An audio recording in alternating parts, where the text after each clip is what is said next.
Now I have defined my data models. I know the three levels, but what is the process that is needed to come to a conclusion that this needs to be a data model? Now, in any organization, in any IT project, you will see that there are people who are called business analysts, and there are also people who are called as data modelers.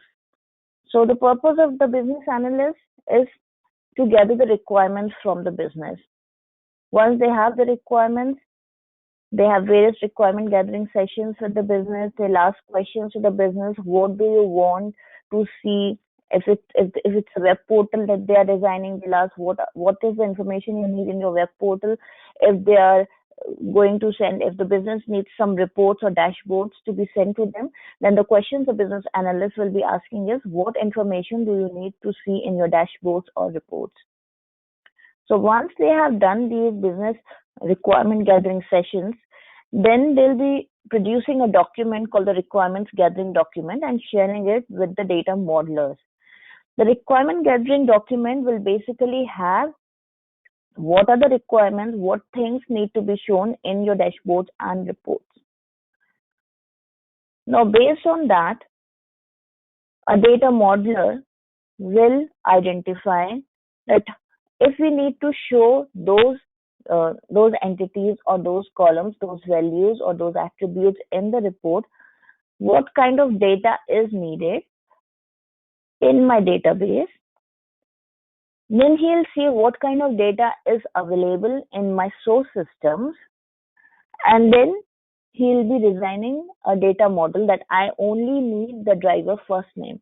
Let's say they want to see only the driver first name in the reports everywhere. They do not care about the driver last name. So a data modeler can come to a conclusion that I only need the driver first name. I do not need to store the driver last name in my data model anywhere, because that is not needed. If it is needed, I'll add that column to my data model later on.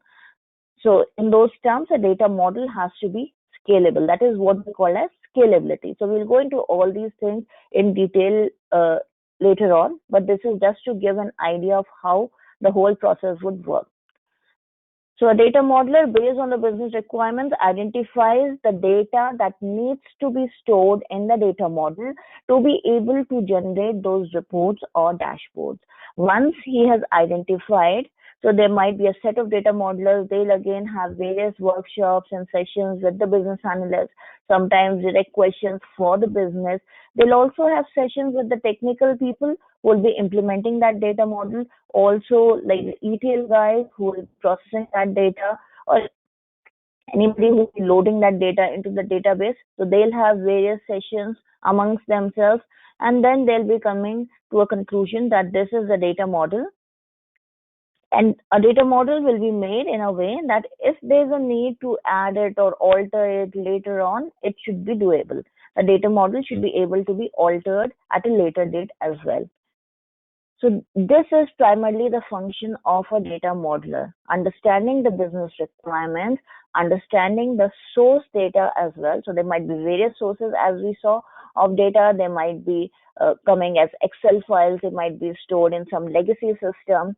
They might be coming as Unix files, mainframe files. All that data, how can we process that? Do we have that data that the business needs in the reports in the source system? If it is coming from the source system, is it reliable data? Is it clean data? If it is not clean, do we need to clean it? And how many stages do we need to store it? Should we just directly store it in a final table, or should we have some intermediate tables as well? So all these decisions a data modeler will make.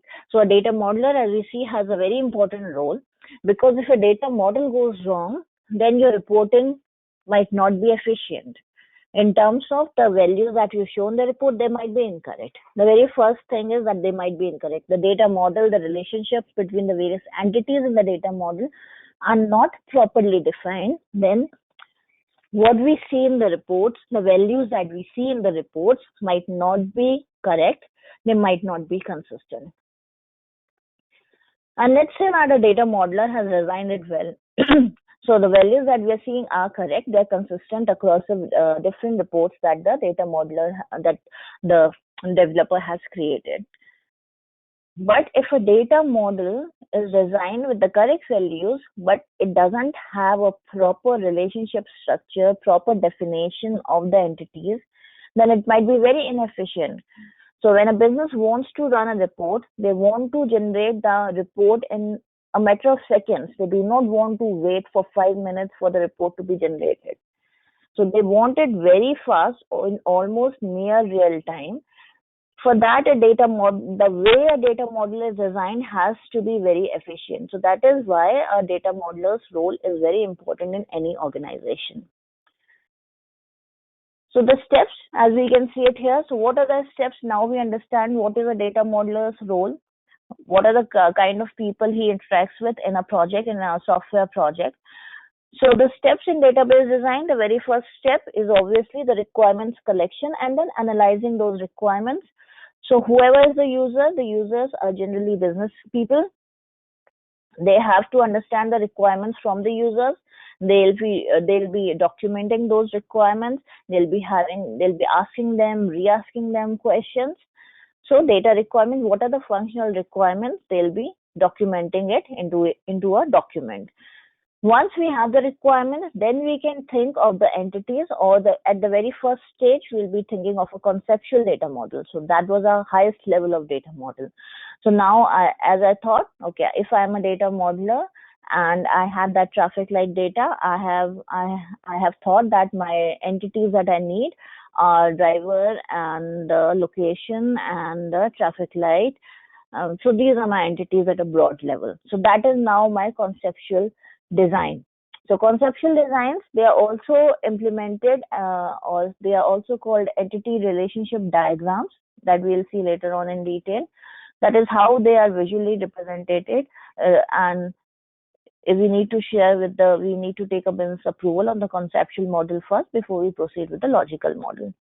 So conceptual model is what we need to take a business approval on, because that is what they understand. They do not understand the technical details.